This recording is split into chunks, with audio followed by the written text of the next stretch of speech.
Berlin, 1945. Drugi svetski rat se upravo završava, a kao pobednici će izaći dve super sile, dva saveznika koji će uskoro postati najveći neprijatelji, Sovjetski savez i Sjedinjene Američke Države. U sljedeći period podele sveta na dve strane, kapitaliste i komuniste, period špijunaže, propagande, katastrofalnih ratova i naoružanja najopasnijim ljudskim izumom ikada, nuklearnim oružjem. U sljedeći period hladnog rata. Poštovanje dobri ljudi, dobrodošli nazad na ozbiljne teme, gde ćemo danas pokušati da pređemo ceo hladni rat u samo 30 minuta. Time ćete upoznati sa osnovama ovog sukoba, ali ne brini, sve ove sukobe ili već jesmo ili ćemo detaljno razraditi u narednim videima, čime ćeš postati doktor za hladnoratovsku triviju, što ti u suštini ništa ne donosi, ali ćeš makar moći bolje da se raspoljaš s ljudima na Redditu. Takođe, za ove videe je potrebna nenormalna količina vremena i truda, a vama je potpuno besplatno da ih konzumirate, tako da je zakonski obavezno da se subscribeš i podržiš kanal kupovinom novih ozbiljne teme kapa ili bilo kog drugog mrča. Da, nove ozbiljne teme kape su na prodaji i imaš ih u milion različitih boja, tako da trk na link u opisu da podržiš kanal. Cilj mi je da proširim tim i da snimam dokumentarce sa lica mesta, tako da mi je vaša finansijska pomoć u vidu Patreona ili join dugmeta ili mrča zaista neophodna. Sad kad sam završio sa moljenjem, vozi. From Stettin in the Baltic to Trieste in the Adriatic, an iron curtain has descended across the continent. The Red Report, the story of the communist threat. Ich bin ein Berliner. Quien no tenga una mente que se adapte a la idea de una revolución.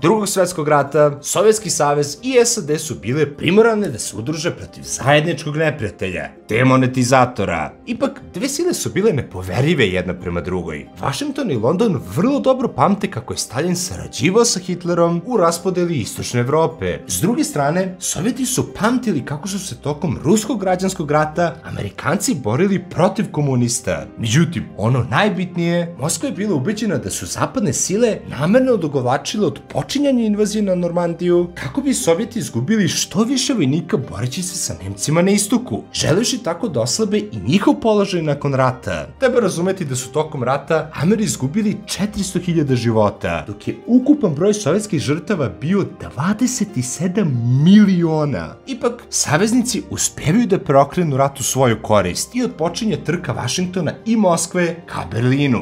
Berlin je kao prestonica propadajućeg Trećeg rajha imao neverovatnu simboliku za saveznike, te je trka za njega bila trka koja bi pokazala čija ideologija je pobedila fašizam, kapitalizam ili komunizam. O ovome smo već pričali, ali ukratko, u kapitalizmu manje više sve je privatna svojina, ekonomija i sva konkurencija je u teoriji slobodna i takođe imaš višepartijski sistem. U komunizmu sve pripada državi, privatna svojina ne postoji i svi rade za zajedničko dobro. Svaki građanin doprinosi najbolje što može u skladu sa svojim mogućnostima, a prilikom raspodele dobara će onda svako dobiti u skladu sa svojim potrebama. Takođe u komunizmu imaš samo jednu partiju, tako da jebi ga.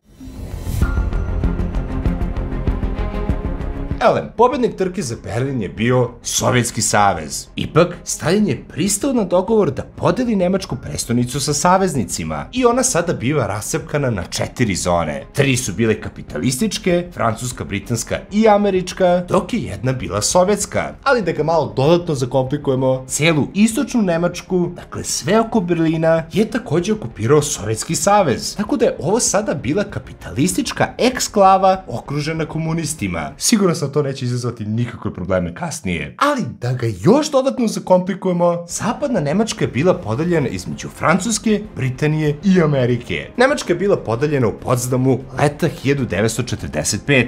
Tom prilikom, američki predsjednik Harry Truman nije mogao da se suzdrži da ne nabije Staljinu na nos da ima novo oružje koje bi mogao da ga umiri. Stalin je ovde, oprostit ćete mi što moram da se izrazim kroz arhaičan mim, mora malo da odradi fake iznenađen Pikachu face, jer je on naravno sve to već znao zahvaljujući svojim špijunima. Obe strane su nakon pobede u Drugom svetskom ratu htele da pridobiju što više teritorija za sebe. Sovjeti su oslobodili gotovo čitavu istočnu Evropu od nacista, gdje su smatrali da kao odštetu u tom delu sveta treba da zavlada njihov uticaj. Plus su takođe hteli da naprave tampon zonu i tako sebi daju malo oduška od zapada. Mada, svakako on nije imao nuklearku, što je Amerima omogućilo da priprete Staljinu da uspori širenje po Evropi i Aziji. Ali je to takođe Vašingtonu omogućilo da okupira Japan nakon demonstriranja sile nad Hirošimom i Nagasakijem. Uprkos tome, širom istočne Evrope Sovjeti postavljaju svoje marionete, i to putem naravno izuzetno demokratskih izbora. I tako Poljska, Čehoslovačka, Mađarska, Rumunija, Bugarska i Albanija potpadaju pod njihov uticaj. I ova grupa država biva kreativno nazvana Istočni blok. Šta je bilo sa Titovom Jugoslavijom? Pa kao što smo već detaljno istražili u ovom videu, Jugoslavija je većinom uspela sama da se oslobodi, tako da Sovjeti tu nisu uspeli da imaju toliki uticaj. Pogotovo nakon 1948. kad će Tito i Stalin završiti svoju komunističku romansu. Gledajte taj video, malo nam fali do miliončeta. Svakako, prvi godina nakon rata, Tito će i dalje tehnički biti njegov saveznik, tako da je cela istočna Evropa sada bila ujedinjena u komunizmu. Britanski premijer Winston Churchill se izuzetno plašio jačanja komunista, te će 1946. izjaviti da od Ščećina na Baltiku do Trsta na Jadranu gvozdena zavesa se spustila širom kontinenta. Zato su London i Washington gledali kako da se suprotstave jačanju Moskve i tako počinje hladni rat. Ljubi brat. Sad, ti i ja smo obrazovani ljudi, ljubitelji novih, uglavnom bitnih, ali neretko i potpuno bespotrebnih informacija. Međutim, za to je potrebno čitanje knjiga. A čitanje knjiga zahteva razdvajanje tehnologije na makar više od pola sata. Ne, hvala. Šta ako sam u busu? Ako sam u džimu? Šta ću između setova da čitam knjigu? Pa neću. Srećom po tebe i mene, bistra srpska mladost je osmislila genijalno rešenje. Slušaj.rs. Samo što se piše Slušaj.rs. Slušaj.rs ti je aplikacija i sajt sa audio knjigama, ali te audio knjige su pročitane na srpskom jeziku, bilo da su strane, bilo da su naše. Uz to dobijaš i ambijentalne efekte, žubora, crkuta, šta god da te vozi. Kad odlučiš da se vratiš na knjigu, aplikacija pamti gde si stao. Imaš da ubrzavaš i usporavaš audio snimak, lako se premotava, imaš čak i bookmark da obeležiš poseban deo koji bi volao ponovo da slušaš. Pa je sad ovo, pošto je tek pokrenuta aplikacija, do 1. marta će biti potpuno besplatna. A od 1. marta će aplikacija funkcionisati po sistemu prejeftine pretplate. Pazi, ti u knjižari za 800 kinti realno ne možeš da kupiš dobru knjigu. A ovde za 800 kinti čitaš koliko god hoćeš knjiga. Znači, meni je to kao Audible samo 1000 puta bolje. Plus je srpsko, što znači da je 1389 puta bolje. Ali ni to nije sve. Ako se do 1. marta odlučiš da se pretplatiš na 6-mesečnu ili godišnju prijavu, dobiješ čak 52% popusta. Zato obavezno trk na link u opisu ili napinovan komentar. Kida, prejeftino je i mnogo ti pomaže. Hvala Slušaj.rs na sponzorstvu, nazad na video.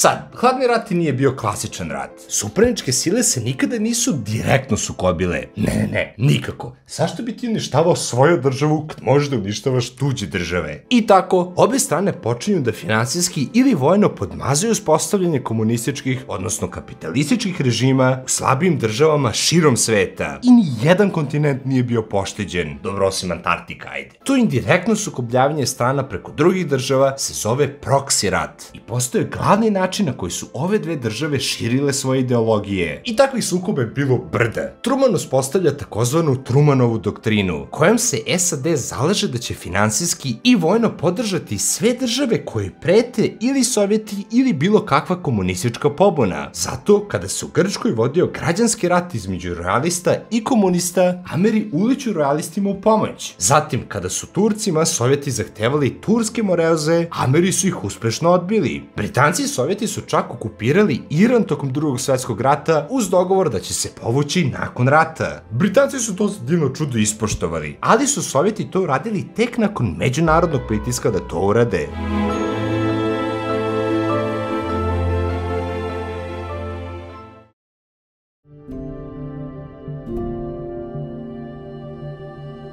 Elem, Evropa je nakon drugog svjetskog rata bila razorena.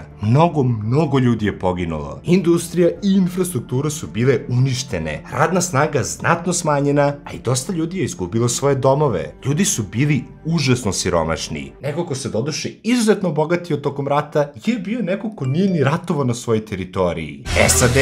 Washington se plašio da će se zbog toliko rasprostranjenog siromaštva narodi Evrope okrenuti komunizmu. Te njihova ideja bila da ako ulože brda kinte u zapadnu Evropu i tako podstaknu ekonomski oporavak tih zemalja, da će tako sprečiti širenje komunizma, ali i proširiti svoj uticaj po kontinentu. Te osmišljavaju takozvani Marshallov plan, putem kojeg će evropskim zemljama šibnuti oko 13 milijardi dolara, što ti u 2024. oko 165 milijardi dolara. I to zapravo jeste urodilo plodom. Zapad je počeo da se oporavlja, te su države istočnog bloka ljubomorno merkale tu kintu. A Washington je bio vrlo voljan da privoli i te zemlje na svoju stranu, ali je Stalin, svestan da bi tako izgubio uticaj u svojim satelitima, zabranio primanje bilo kakve pomoći.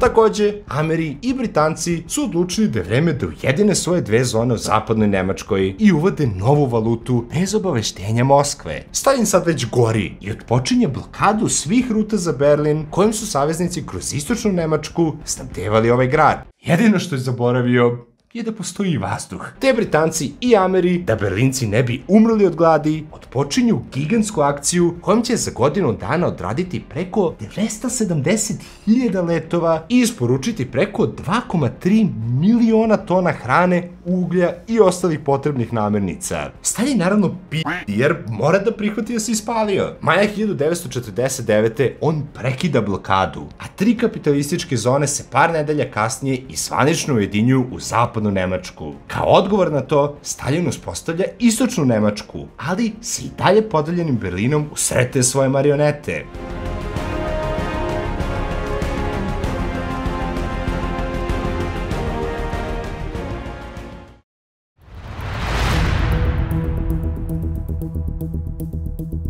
Istovremeno, Washington gleda kako da se osigura od širenja komunizma po Evropi, te aprila 1949. nastaje Severnoatlantski pakt, NATO. Tako će Amerika, Kanada i dobar deo zapadne Evrope ući u zajednički savez u kome je osnovno pravilo bilo da napad na jedno od njih predstavlja napad na sve. Elem, Stalin je bio vrlo poznat po svojoj paranoji. Nije dozvoljavao nikakve kritike i u zemlji, kao i u celom istočnom bloku, vladala je izuzetno jaka cenzura propraćena tajnom policijom, koji su, osim kritičara, stvarno i pokušavali da nanjuše špijune. A špijune je, boga mi, bilo brda. Doduše i Ameri su bili nenormalno paranoični. Do te mere da su navatali bukvalno bilo koga za koga su posumnjali da je komunista, čak i ako to nije bio. Zato i osnivaju niz svojih organizacija, između ostalog CIA i NSA, koji će kontrolisati širenje komunizma u svojoj, ali naravno i po tuđim državama. CIA je bila notorna po mešanju u izborne procese drugih država, pogotovo u onim državama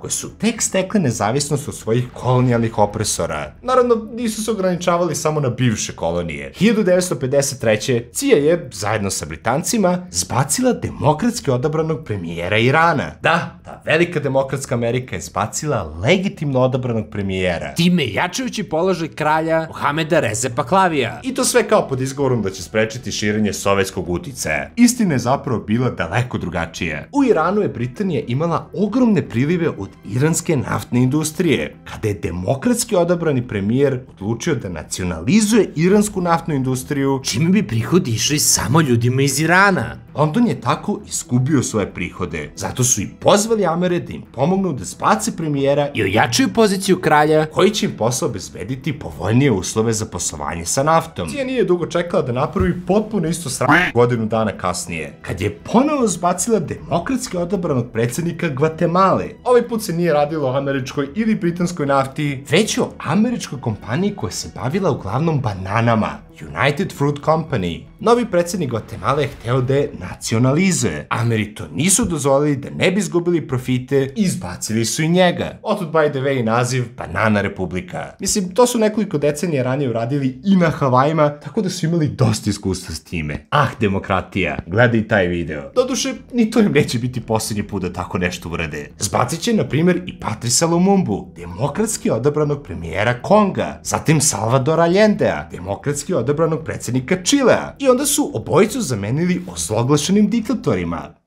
Pa lepo, ali nemoj da misliš da su ni komunisti bili išta bolji. Samo pogledaj šta su Sovjeti uradili u Čehoslovačkoj 48. ili u Mađarskoj 56.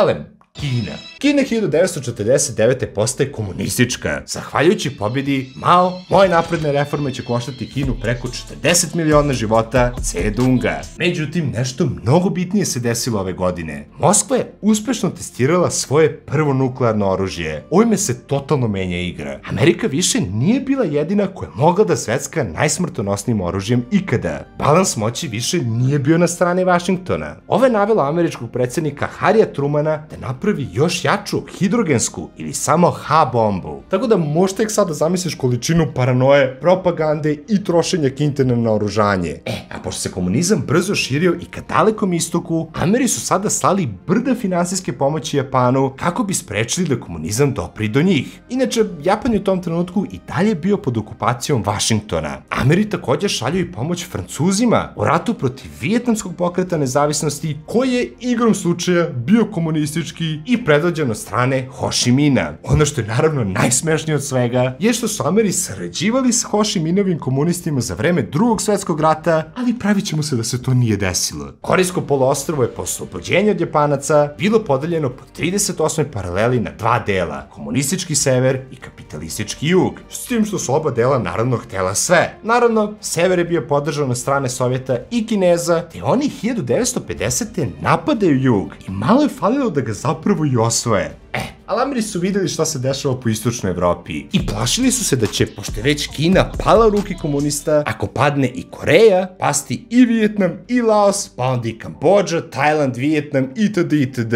1954. ta teorija u javnosti postaje poznata kao domino teorija, te zato, zajedno sa svojim saveznicima, šalju ogromnu pomoć Južnoj Koreji i sada oni zajedničkim snagama osvajaju gotovo cijelo poluostrvo. Tu se sad onda ozbiljnije mešaju Kinezi, koji svojom pomoću kapitaliste vraćaju nazad na 38. paralelu. I pa je sad ovo. Ameri su ozbiljno flertovali sa idejom da bacaju nuklearku na Kinu, ali srećom shvatili su da bi tako nešto previše eskaliralo rat. Tu su sad i Sovjeti imali nuklearke, tako da bi to bio jako glup potez. Ipak, nakon 3 godine i 3 miliona izgubljenih života, rat ostaje nerešen, a granica maltene nepromenjena, tako da je sve bilo za džabe. Doduše, u glavi Amerikanaca ovo nije bilo za džabe, jer su sada smatrali da mogu da zaustave širenje komunizma. Nisu dobro smatrali. Sledećem po njih Staljin umire, a na vlast dolazi Nikita Hruščov, koji je javno osudio Staljinovu tiraniju i najavio veće slobode, što je ubrzo imao i priliku da pokaže surovim gušenjem ustanaka i revolucije u Mađarskoj, Čehoslovačkoj, Istočnoj Nemačkoj i Poljskoj. Kao kontra zapadu, Hruščov osniva svoju verziju NATO-a u vidu Varšavskog pakta maja 1955. Njega su tu činile sve članice Istočnog bloka, osim naravno Juge. Treba by the way naglasiti da je malo pre toga zapadna Nemačka ušla u NATO, što je sigurno dodatno motivisalo stvaranje Istočnog pakta. I tako, dok se svet ubrzano delio na dve zavađene strane, bilo je oni koji nisu hteli da učestvuju u tome. U teoriji, naravno. Tako, 1961. nastaje pokret nesvrstanih. To je uspostavljen upravo ovde, u Beogradu. Pričali smo i o NATO, i o Varšavskom paktu, i o pokretu nesvrstanih. Linkovi su ti gore desno. Ovaj pokret će okupiti Jugoslaviju, ali i mnoge azijske, afričke i američke države. Sad, tokom 50-ih, Moskva i Vašington ubrzano rade na razvijenju sve jačih raketa koje bi mogle da dobace sve dalje. Sovjeti su posebno uplašili Amere 1957. kada su uspešno lansirali prvi veštački satelit u svemir, Sputnik. Međutim, uprkos tome što je delovalo kao da je sovjetska tehnologija ispred američke, Moskva je previše kinte ulagala u vojsku i naoružanje, a ne u, životni standard.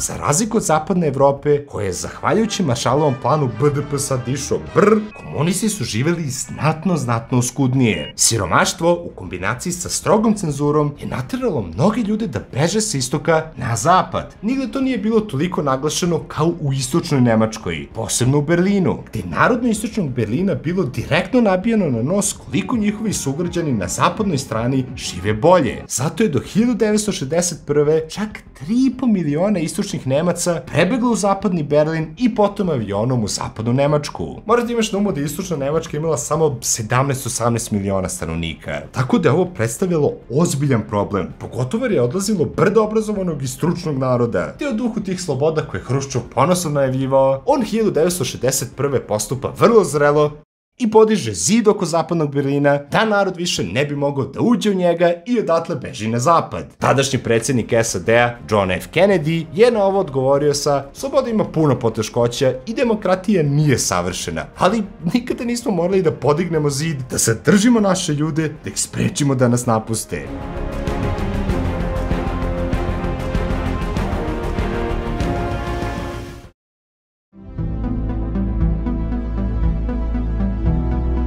Elem, 1961. se Sovjeti i Kinezi razilaze, jer je Mao smatrao da Hruščovljev komunizam nije bio dovoljno komunistički. A par godina ranije, konkretno 1959. komunizam stiže i na Kubu, nakon što je popularni Fidel Castro zbacio manje više američku marionetu i zaveo svoju diktaturu. Ameri naravno nisu bili pretirani ljubitelji činjenice da im je na 150 km osvanuo komunistički režim, te 1961. pokušavaju invaziju na Kubu, gde su ga mizerno ispušili. Zato, 1962. Hruščov odlučuje da tajno počasti Castra sa par nuklearnih raketa, koje će on lepo moći da uperi ka SAD-u. Kennedy ovoga naravno bio svestan, te šalje američku flotu da blokira Kubu kako bi sprečio sovjetsku isporuku oružja. Vrlo zabavan period u našoj istoriji, kubanska kriza. Bukvalno je budućnost celog sveta zavisila od onoga šta će se desiti na ovom ostrvu. I svi su se pripremali za nuklearni rat. Zapravo,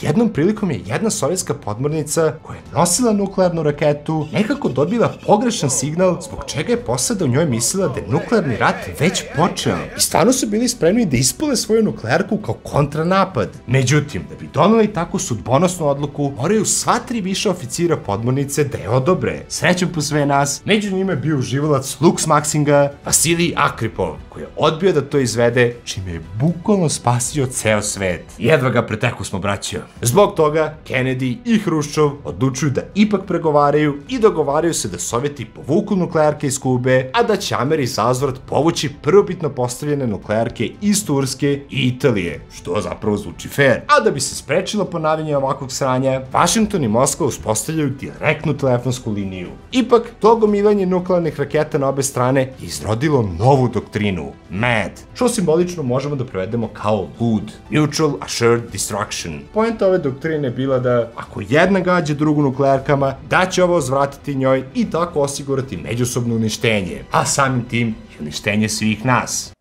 Pa lepo.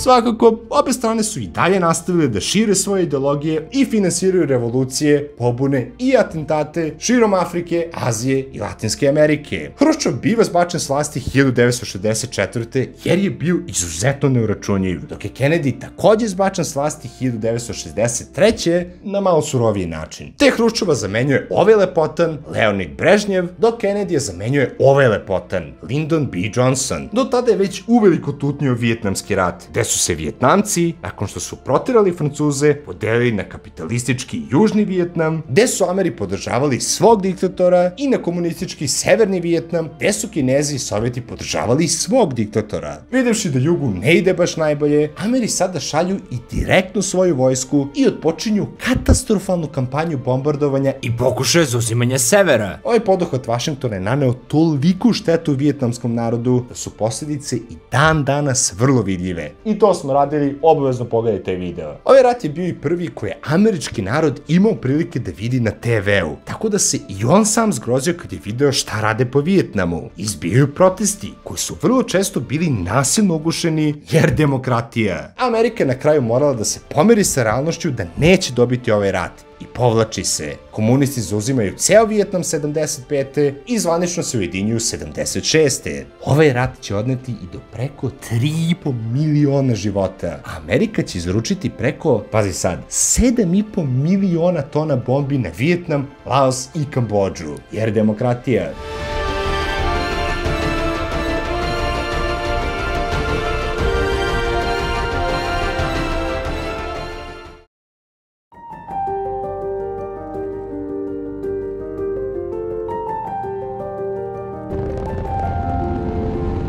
Ipak, 60. su imali neočekivano svetlu tačku u istoriji. Jurcajući ka što boljem naoružanju, ta konkurencija je izrodila vrlo napredne tehnologije, i to konkretno računare i rakete. Ovo je otvorilo totalno novo takmičenje između dve sile, svemirsku trku, odnosno trku za sletanje na mesec. 1957. Sovjeti šalju prvi veštački satelit u svemir. Ameri to rade godinu dana kasnije. 57. Sovjeti takođe šalju i prvu životinju u svemir, lajku, rib. 61. Sovjeti šalju i prvog čoveka u svemir, Jurija Gagarina. Ameri to postižu par meseci kasnije. 65. Sovjetski kosmonaut je bio prvi čovek koji je odradio svemirsku šetnju. Ameri i to uspevaju, ali Opet tek par meseci kasnije. 66. Sovjeti prvi šalju letelicu koja sleće na mesec, Dok 68. šalju letelicu koja je prva obletela mesec i vratila se na zemlju, ali su par meseci kasnije Ameri isto to uradili, ali sada sa grupom astronauta u toj letelici. i sve delovalo kao da će zapravo Sovjeti pobediti, ali su ih na kraju Ameri prestigli i sleteli na mesec 20. jula 1969. It's one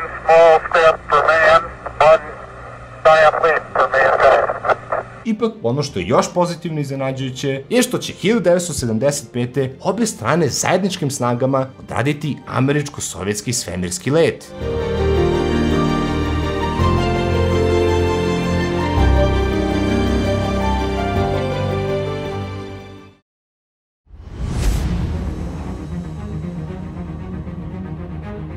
Elem, nazad na planeti Zemlji, Ameri i Sovjeti su finansirali još brda proksi ratova. Angola, Etiopija, Sudan, Kongo, ceo Bliski istok, Laos, Kambodža, Indonezija, Čile, Panama, Gvatemala, Nikaragva, Dominika, Brazil, Rodezija, Afganistan, itd. Ovo sve naravno dosta košta. Obe strane su trošile brda kinte. Samo naravno jedna strana imala dosta više brda te kinte za trošenje. Brežnjeva vladavina je bila zapamćena po ekonomskoj stagnaciji i sve jačem zaostajanju za zapadom. Životni standard je opadao, ali je zato raslo nezadovoljstvo. A naravno, ako je neko bio nezadovoljan, imao je priliku da to nezadovoljstvo i iskaže u zatvoru. Ipak, narod u Čehoslovačkoj iskazao posebno nezadovoljstvo 68. što su Sovjeti naravno uvažili i dopustili im da demokratskim putem izađu iz istočnog bloka. Sprdem se. Moskva im je preko Varšavskog pakta poslala oko 200.000 vojnika u posetu. Mada ono što je interesantno, Rumuni nisu podržali ovaj poduhvat uprkos tome što su bili članica Saveza. Dok je Albanija napustila Varšavski pakt.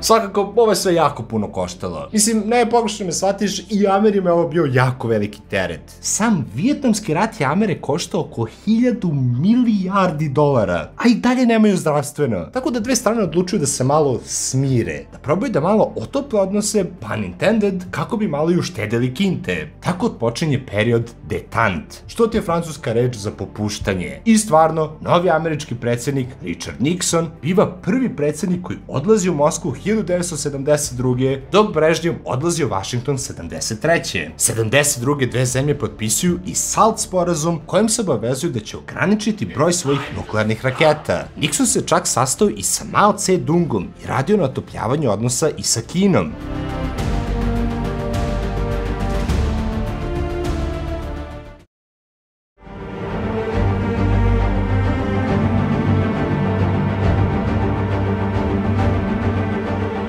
Međutim, ovo je sve zvučalo suviše dobro da bi bila istina. Za vreme američkog predsjednika Jimmya Cartera potpisan je i SALT II sporazum, koji nikada nije ratifikovan jer su se odnosi ponovo zaoštrili zbog iranske revolucije i revolucije u Nikaragvi. U Afganistanu se 79. desio i obrnuti Vijetnam, jer su sada Sovjeti uleteli u Afganistan kako bi podržali socijalistički režim u toj zemlji. Ameri su ovdje uzvratili možda najbistrijom idejom ikada, tako što su sada podržavali i snabdevali mudžahedine, koji su hteli da proteraju komuniste iz Afganistana. Da, Ameri su podržali mudžahedine, preteče Al-Kaide. Siguran sam da im se to neće obiti o glavu. Samo što je sada strana koju je Amerika podržavala pobedila. Ovde život izgubilo i do 2 miliona afganistanskih civila. Mnogi zemlje su zato odlučile da bojkotuju olimpijske igre u Moskvi 1980. Ubrzo nakon toga, na vlast u Americi dolazi predsjednik Ronald Reagan, koji je bio tvrdokorni uživalac podjebavanja Sovjeta. Is this it? Is this now full communism? And the other one said, oh, hell no, things are going to get a lot worse.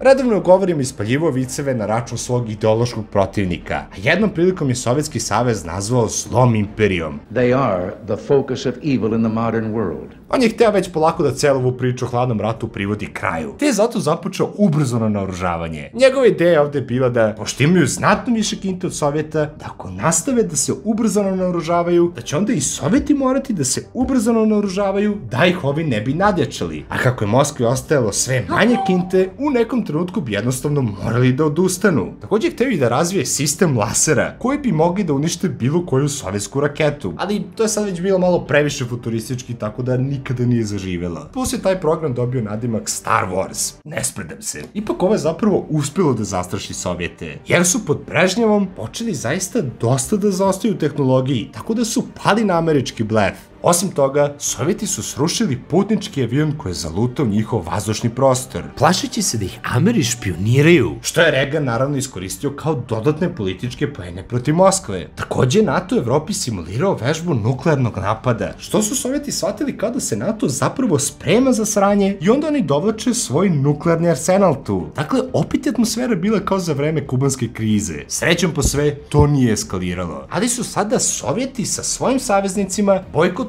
olimpijske igre u Los Angelesu 84. Međutim, ovde se dešava nešto što će priču totalno odvesti u drugom smeru.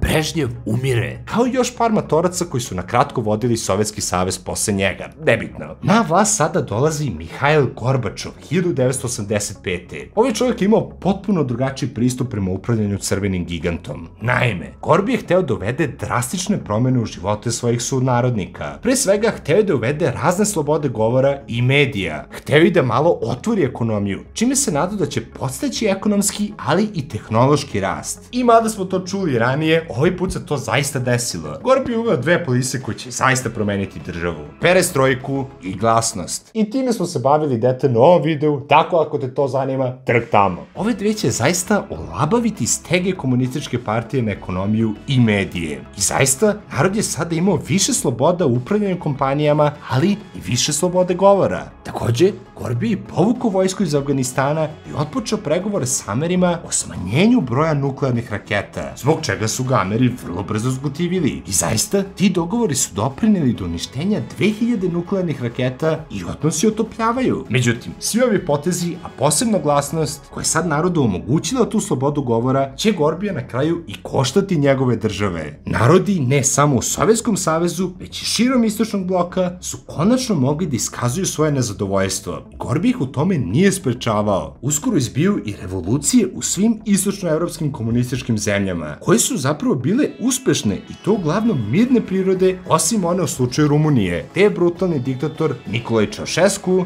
imao ne tako slavan završetak svoje karijere. Sve ove države će sada nakon dosta decenija sprovesti svoje prve demokratske izbore i Gorbačov ih u tome nije sprečavao. Na kraju su sve komunističke vlade pale, pa čak i ona u istočnoj Nemačkoj, koja je takođe bila notorna po svojoj brutalnosti i špijunaži sopstvenog naroda. 9. novembra 1989. se odigrava jedan ključan događaj koji će definitivno potvrditi da je komunizmu došao kraj.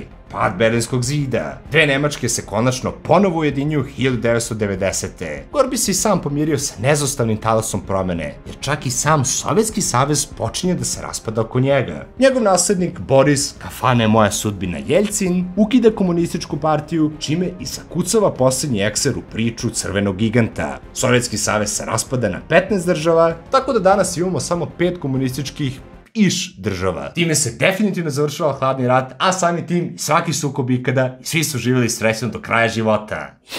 Happy end. Braćo moja najdrže, ja sam vam se za ovaj video prevernuo. Dobio sam skoliozu od sedenja za kompom, a vama je sve ovo potpuno besplatno da gledate. Kao što sam rekao, cilj mi je da proširim tim i da sve ove dokumentarce snimam sa lica mesta. Zato mi je vaša pomoć u vidu kupovina kapa, majica, dukseva i šolja, kao i donacija putem Patreona i join dugmeta izuzetno bitna. Slede 2 nenormalno ambiciozne videa iz Italije. To nikako ne želiš da propustiš, zato obavezno like, share i subscribe i postani deo najjače pokreta zdravog razuma u Srbiji i šire. Još jednom se zahvalim slušajte se na sponzorstvu, idite na link dole u opisu, nećete zažaliti. Svaka čast svima koji su izdržali do kraja, vidimo se uskoro dobri ljudi, pozdrav!